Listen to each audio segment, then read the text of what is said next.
Oh, Hindu.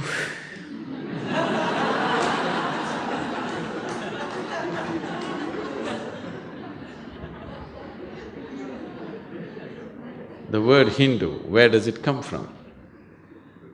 It comes from the word Sindhu. Sindhu is a river. The civilization that was born on the banks of this river was called Sindhu civilization. When the Persians came, they could not pronounce Sindhu, so they called it Indu. So it became Indu. Over a period of time, I don't know who did it, they made it Hindu. So, Hindu is a geographical identity and to some extent a cultural identity. It is not a religious identity. Hindu was never an ism. It is only when hugely, aggressively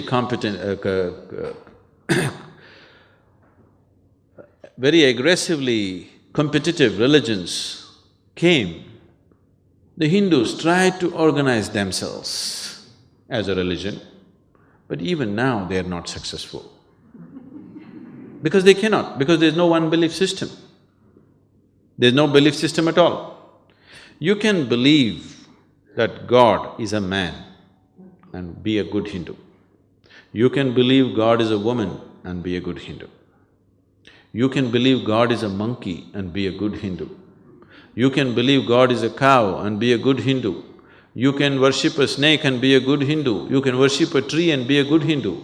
And you don't worship anything and still you can be a good Hindu because it's a geographical and cultural identity.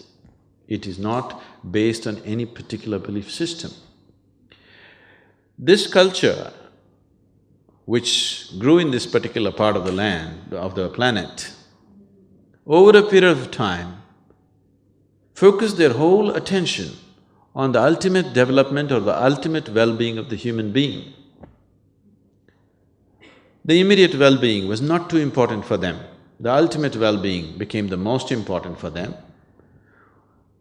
Generally, it is said these days you've forgotten being in UK and the Indians have further forgotten more than the people in UK. Hindu means in your life there's only one goal, mukti. Mukti means liberation. The ultimate liberation is the only goal that a Hindu has. For him, his business, his career, his family are all secondary things, only stepping stones towards his ultimate liberation. Everything is secondary. His relationships are not important for him. For him, the only thing is liberation. Even God is just one more device for him to attain to his ultimate liberation. Nobody else looks at it this way. Generally, in every religion, God is the ultimate goal. This is a culture where we do not see God as the ultimate thing because we understand we created him. And we can create any number that we want, any kind we want. We learn this whole art and science of consecration that we can make a rock into divine. Because this science was explored, they started manifesting the divine in a million different ways, whichever way they liked. In how many ways it's been done, if you look at it, it's just absolutely incredible.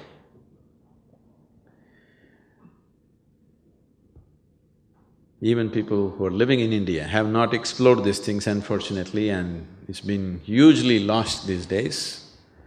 But if you explore the deeper dimensions of that culture, what has been done there in terms of inner well-being of a human being, nowhere else has humanity ever invested that much of time and energy to look at the inner well-being of a human being.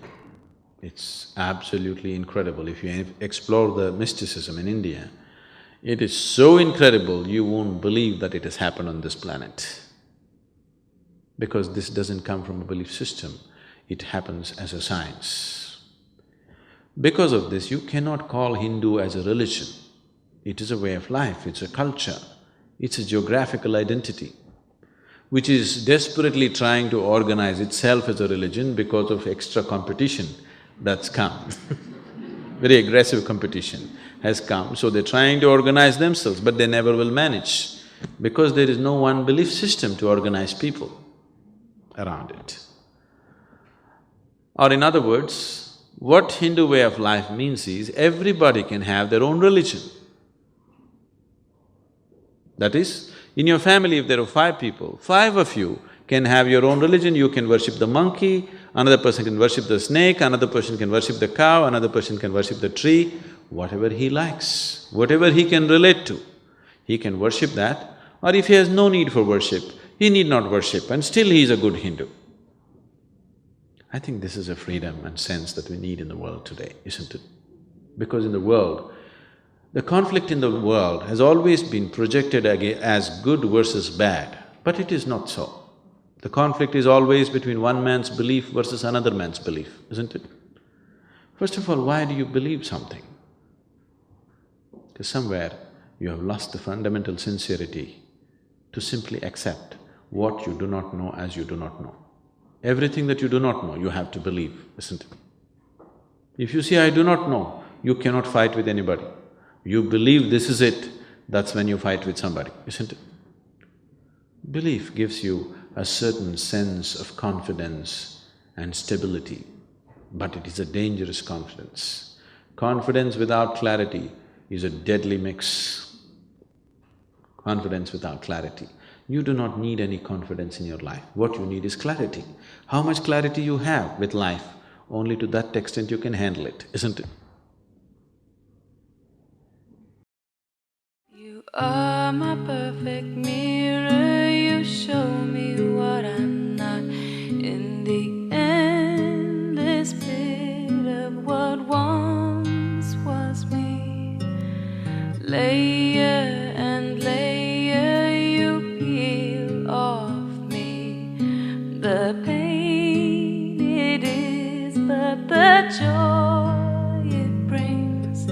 So thank you for showing me what I'm not, for showing me what I could be.